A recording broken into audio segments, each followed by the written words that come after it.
We're delighted this week to have Dalton Leong, Old Hamptonian, with us.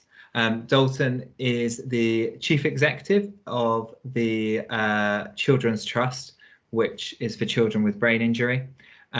He's had a very varied career, and we're delighted that he's joined us today just to have a quick talk through his career, what he's doing now, and what his hopes are for the future as well. So, Dalton, if I hand it over to you, I kind of got a brief intro in there, but could you tell us just a little bit about how you ended up at Hampton, your time at Hampton, and then where you've gone since?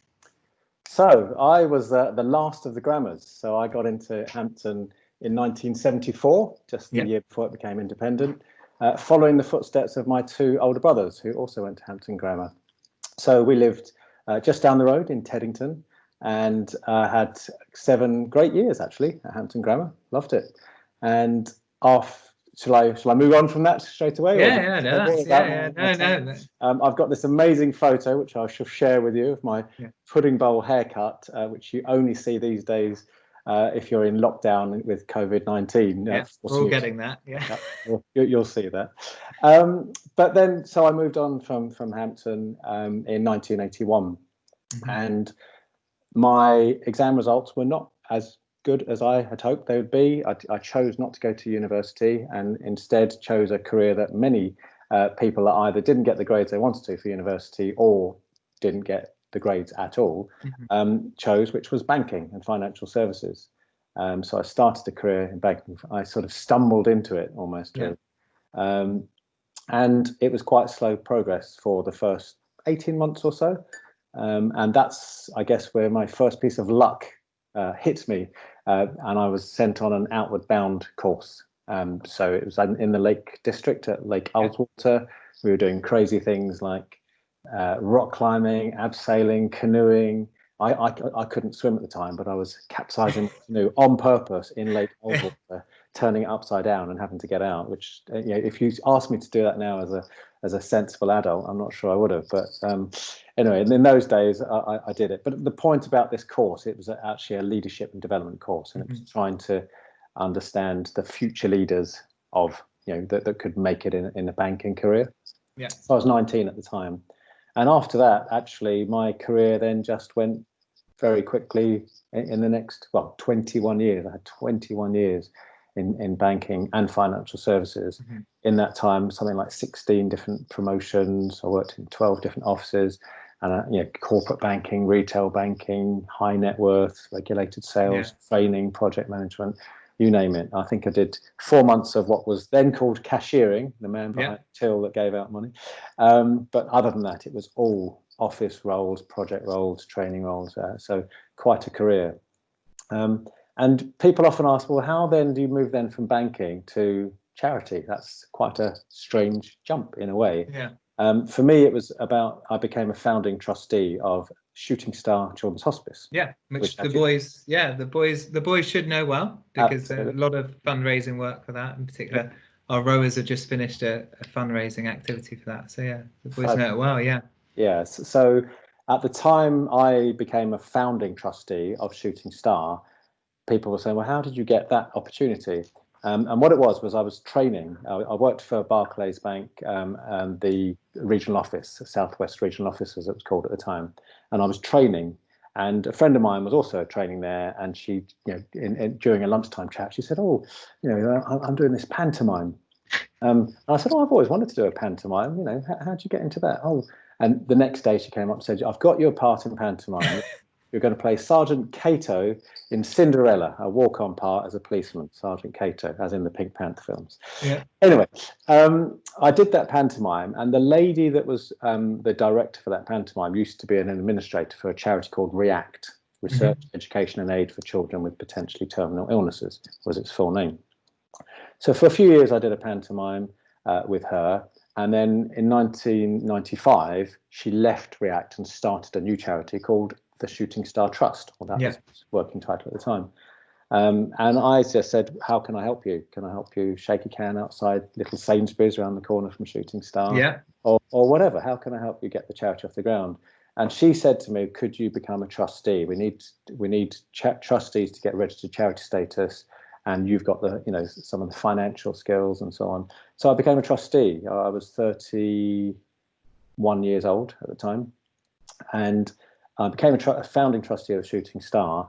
And after 7 years, the founder, who was also the chief executive, approached me when I was in banking and said, we're planning my succession. I want to retire as a chief executive. You'd be perfect. 80% of what I know about the hospice world. You've got the financial skills through your banking career. Would you apply to succeed me as chief executive of Shooting Star? So I thought long and hard about it. Did my SWOT analysis, like every good banker does. Strengths, weaknesses, opportunities, threats. And my wife, I was married at the time, since divorce, but I was married at the time. And my wife said to me, she wrote on this bit of paper, all the disadvantages were financial. You lose your company pension, you lose your company car, you lose your share options, etc., etc. But then she wrote at the bottom of this paper, wealth versus happiness. And I thought, well, I can give up some wealth. I was very well paid in the bank, very well paid, working up in the city at the time, so city bonuses, all that sort of stuff. However, when I weighed that up, I was also working 70 hours a week. I wasn't seeing our daughter, who was only 2 years old at the time, until the weekends. It's not really a way. So when you think about work-life balance, it's not a way. I wouldn't, one big strong recommendation for everyone is get that work-life balance right, because you can't just live work. You have to get that right. So I decided to apply for it, and that's how the whole journey started. It was kind of, you make your luck. You're in the right place at the right time. You make that luck to apply for a role. So I joined Shooting Star as an employee, director of operations in 2002. And the first 2 years I was overseeing the build of the hospice. And then in 2000, that's the one just currently right by Hampton School, isn't it? A stone's throw from Hampton School. And so then I was the project manager for the build of that hospice. And that's why I say when I first joined, it was Nurserylands, Nurserylands. And so we spent 2 years overseeing the build. And as you all know, as Hamptonians will know, it's a horseshoe shape. It's a very interesting shape. So it makes it quite a complex build. So that was a great experience, actually, to project manage a huge, construction project like that. Shooting Star. And that's quite different to banking, project managing. So the kind of what were those transferable skills that you had? Well, thankfully, in my banking career, partly because of that outward bound course I described, I became very inquisitive, and I always wanted to reach for a new opportunity, a new challenge. And one of those was actually I reached out to work in project management roles as well. So we were designing new systems for how we took securities on life policies and charges on people's houses. And I volunteered to get myself involved in things that were extracurricular, if you like, to my day job. And for me, that's really key. Volunteering. That's how I got into the charity sector. I volunteered 7 years of my life as a trustee. So it's not, my life hasn't always been about whatever you do, you need to be paid for it. Actually, sometimes it pays to volunteer to do things. So so I gained some project management skills through training through the bank in my banking career. But you're absolutely right. When you're project managing a construction build, it's not my skill set. But the skill is, and that's, to be fair, that's formed the way I run my whole career. It's not about what you know all the time. It's about the people you employ, and then being a strong leader to make sure. So I see my role today as like a conductor in an orchestra. So one day the finance director needs to be in tune. The next day the director of income generation. Next it's the medical director, and so on. And you have, and then you all come together and you play beautiful music together. And it's very much that sort of analogy of how I treat leadership, really. And so you're at Shooting Star, and then how long did you spend at Shooting Star before progressing? I think did you then go back into the private sector and then back into charities? Well, there's another Hampton connection there, actually. After 2 years of overseeing the build, I then became chief executive of Shooting Star Children's Hospice for 6 years. After 6 years, 2010, I got together with the chief executive of a hospice in Guildford called Chase, and we discussed the merger of the two hospices. And so, as many of you will know, and Hamptonians will know, it became Shooting Star Chase as a merged hospice, one in Hampton and one in Guildford.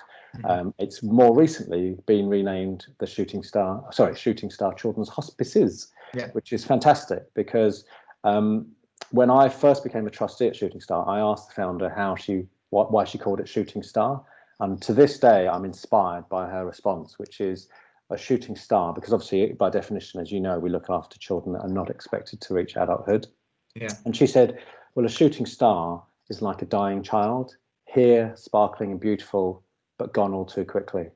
And I just thought, wow, that even as I say that to you right now, I can feel the hairs on my arms go up, because it's so inspirational. It's a perfect name for a children's hospice, but also, you know, as a parent myself, it really brings it home. Just wow, how powerful! What a message that is, because you don't, by definition, expect to bury your children. You expect to bury your parents in general. Anyway, so then we merged the two hospices, Shooting Star and Chase, and of course, effectively, you don't need two chief executives. You don't need two finance directors. You're making the organisation more efficient with just one management body. And we had been supported by Capital Radio's Help a London Child charity, as it was called at the time. And Capital was owned by a company called Global. And so I was invited to 11 Downing Street by Global Radio, because Shooting Star had been supported by Capital's Help a London Child. And it was just a promotional event for the Global charities, all of their charities, which was because Global owns Capital, Heart, Classic FM, Gold, Choice, XFM, LBC, and Smooth. And they've got some new names. That's what they were called in my day. And so Global invited me to this event. Now, the director of fundraising for Help a London Child, she had this name badge on, and it said Acting Director of Charities. And I knew that the previous Director of Charities had gone on, you know, very quickly. And I had a glass of wine in hand, very social event. And I just said to her, oh, you've got Acting Director of Charities on your name badge. You know, when are they going to remove that and give you the big job? Oh, no, not for me. Not for me. We're looking for a chief executive or a managing director, as we're going to call it. And then she said, you know what, you'd be perfect, Dalton. Why don't you apply for it? You know, because she knew me from my history at Shooting Star. And to cut a long story short, Frank, I applied for it, went through 2 months of interviews and got the job as managing director for Global Radio Charities, running all of those radio stations charities. Wow. Now, the group CEO of Global is a chap called Stephen Myron. Who went to Hampton, of course. A couple of years above or below you? A couple of years below me. But his older brother was in my year. He was also last at the grammar. So I invited Stephen Myron as you know, to see Shooting Star, because Global had supported Shooting Star as well with their grant. And I took him to the front gate of Shooting Star Children's Hospice, and I pointed over to my left and I said, see there's I don't know what it's called these days, but I used to call it the upper tower room. And still the tower, with the flag on the top. Correct, And I said, there is our old school, Stephen. And it was a really special moment of reaching, at the time, you know, my sort of pinnacle of my career at the time. I guess my current role is my new pinnacle, but it's all about progression. But it was a lovely moment where two old Hamptonians were stood at the gate of Shooting Star Children's Hospice, both having made, you know, good careers for ourselves, and looking at our old school, just the tower room in the distance, not even that far, you know. And Shooting Star being such an important, integral part of the Hampton community, as well as the school at the same time. So I'm extremely proud of everything that happened at Shooting Star, and equally proud that it sits on the doorstep of where I went to school. So it really feels like quite an amazing journey. My mother still lives in Teddington today as well. So, but then, of course, all things must come to an end. And at Global, I was there for 3 years, and then found that I wanted to re-establish what I had at Shooting Star. So at Shooting Star, I was meeting the families, seeing the children we support, interacting daily with the staff. At Global is like commercial radio's children in need equivalent for BBC TV. So it's commercial radio's grant-giving organisation, like Children in Need. So brilliant cause, but of course you're not as connected to the causes. You're just effectively writing out checks, and we gave out £3.5 million a year to lots of different charities, which is wonderful. I would never ever knock my time at Global. I loved it, actually. However, it wasn't being at the heart and soul of the charity and seeing the service delivery, speaking to the parents, speaking to the people that were the beneficiaries. And so I decided that it was time to perhaps consider a new career. And by chance, and this is why I keep talking about the luck you make in your life. I was approached by an agency, a headhunter, to apply for the Children's Trust role, and they knew of me because they knew that I was local to the hospice. They knew I'd run children's hospice at Shooting Star. They knew I'd had a corporate career previously, and that mattered to them because they're quite business focused as well. So it all just matched, and it's only 15 minutes from where I live. I live in Epsom, so you've got that work-life balance that you were talking about. Completely right. Yeah, and that's really important to me, particularly now. Actually, COVID-19 has taken the world by storm. It's very difficult for everyone. So all the Hamptonians that are right now at home having to study, that's really hard for them. But I hope that they are keeping their focus on what they need to do for their academic future, because it's just difficult. This world is hard for all of us. So that said, you also need to get that balance right. I intend at the end of today to make sure I go out into the bright sunshine, have a 1 hour walk. This morning I did a 2-mile run. It's really important to just keep that fitness and the energy levels right, because a lot of our day is doing what we're doing right now, Frank. Which is speaking a bit too much these days, isn't it? Exactly. So exactly. And for you, and a lot of our boys, the current Hamptonians, they do a lot of work, and we're about to kind of launch the 1557 challenge, which is their form charity challenge, which they're going to complete while at home. And the boys take on these charity challenges and fundraising at school. Why is that important, and what do they learn? What can they learn from that, and then how does that apply later in life? I think it's brilliant that they're doing that. They're hopefully, as part of the challenges, they're keeping a physical fitness, so that's good to get some cardiovascular energy. B, they're raising money. I'm assuming from these challenges. They're volunteering to do it, I guess. Presumably you're not forcing them to do it. No, can't make them do anything. No. It's great. So they're adding some volunteering to their locker, as it were. But also they're understanding the value of them putting themselves out to do something that hopefully will be beneficial to someone. They're supporting others. And so for me, my whole career in the charitable sector, which has been going since 1995, so 25 years now, is all about that. How do you ensure that you are being kind, looking out for each other, volunteering, and actually getting involved in the community and that community spirit that's required. I think the other thing that stands out from it is the idea of Hamptonians actually having to think about something creative, innovative, different to do to raise those funds. Fantastic. It gives it, so it ticks a lot of boxes for me. But then you're talking to someone that has had to fundraise for, over half of his life, in one way or another. And why do you do that? I mean, I guess it's obviously something you spent half your life doing, but really, what's the reason why? And why are you so passionate about the causes that you support? Yeah, I have to be passionate about the causes where I've worked. So if there's a connection, they're all children and young people, disabled children and young people. So that is my natural passion. It's not research or a membership body or adult services, and that's just my calling. I've always felt that. So and I think throughout my life, I've always had a community spirit. Possibly some of it is linked right back to my childhood. Sadly, my father passed away the year I joined Hampton Grammar School in 1974, and he was only 42 years old. He passed away in his sleep. He was a butcher in Teddington High Street, and he didn't even see me go to Hampton Grammar School. So to this day, that drives me, the type of person I am. I've always, I've never been able to have an adult conversation with my own father ever. And I never will. However, what I do remember from the way he worked was his work ethics were so, he real worked so hard, and I'll never forget that, even as a young boy.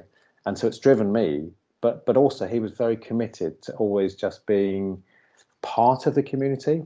Very popular. I remember customers coming, and when he died, the reaction from the community was huge. And so in my mind, that's kind of set the way. It's kind of ingrained in me, that whole wish to be part of the community, be giving, being kind to people, and so on. It's just ingrained in me. And so that's kind of driven my career, both in banking and in the charity world, actually. In banking, all of my roles were around customer service. Excellent customer service, making sure that the customer, that the classic, the customer is always right. Of course they're not, but even when they're not, you still have to make them feel, you treat them in a respectful way.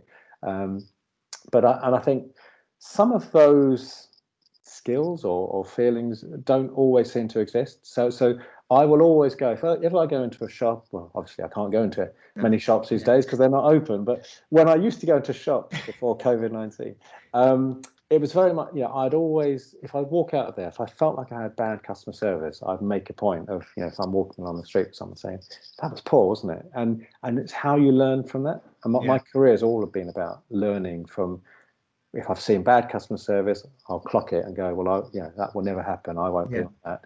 Conversely, someone that offers excellent customer service, I'll remember that and say, I must replicate that. And that's just all about the learning experience, isn't it? Yeah, and you're obviously clearly very passionate about kind of this idea of lifelong learning and always improving.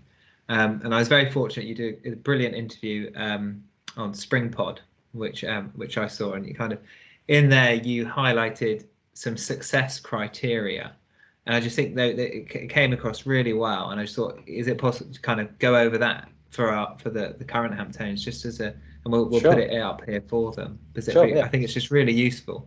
Okay, I love a mnemonic. So if you imagine the word criteria, okay, so the C is composure, and for me, it's always, so whenever I meet anyone, you won't hardly ever hear a voice that is not at this calm, this volume, this tone, even if I'm having a disagreement with someone. And it's about how do you keep calm and composed in all circumstances.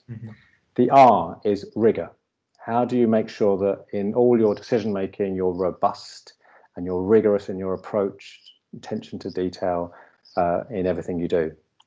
The I is innovation. I've talked about that a little bit already. So how do you ensure that, I've talked in terms of the Hamptonians coming up with ideas for the 1557 fundraising project. How do you make sure you're creative and you're innovative and you think forward about the things you're trying to make happen that will hopefully help you in your career or whatever you study or whatever. T is about transparency. And this, there's a lot of, in leadership, I've sort of read so many management and leadership, I've been on courses, but it's all about ethical leadership and being transparent, open and honest in your interactions with people, but also clear and direct with your expectations. Empathy, E for empathy. This is about ensuring that when you're meeting people, you can just relate to them. You either know, I love the phrase, you never get a second chance to create a good first impression. So true. You and I have met for the first time and you created a good first impression on me just by being welcoming and smiling. But actually you could have, grimaced at me and it would have been completely different. So how do you show empathy with the people you meet? R is resilience, particularly today in the world of COVID-19, we have to be really resilient and get up again. People will try and knock you down. You just get up again and you keep going and find a better way of doing it. I is initiative. How do you apply a new way of thinking when it goes wrong? How do you use your initiative? How do you forward think to ways and means of doing things better? And finally, A, agility. Again, in the current climate of COVID-19, I'm having to apply that almost every day. How am I flexible in my approach? How am I showing that I can be agile and and spend less money over there and more money over there because we have to, just to keep going. So that's my criteria for success.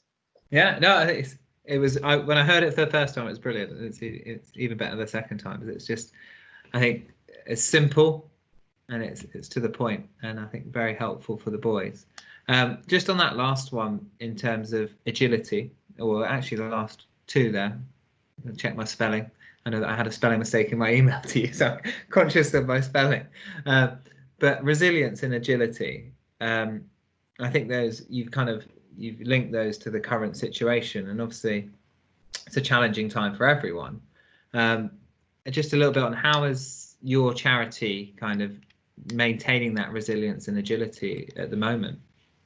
Well, the good news is we employ 550 staff and about 1,400 volunteers, and none of our staff are at financial disadvantage as a result of COVID-19. Yeah. So despite the fact we've had to furlough 51 staff, mm-hmm. we've got 180 staff working from home, and the fact that that none of them are at financial disadvantage. So even those that are furloughed, although the government pays 80% of their salary, we as an organisation have chosen to top up their 20%, because it's not their fault that they can't run our charity shops. We have 20 charity shops across the southeast of England.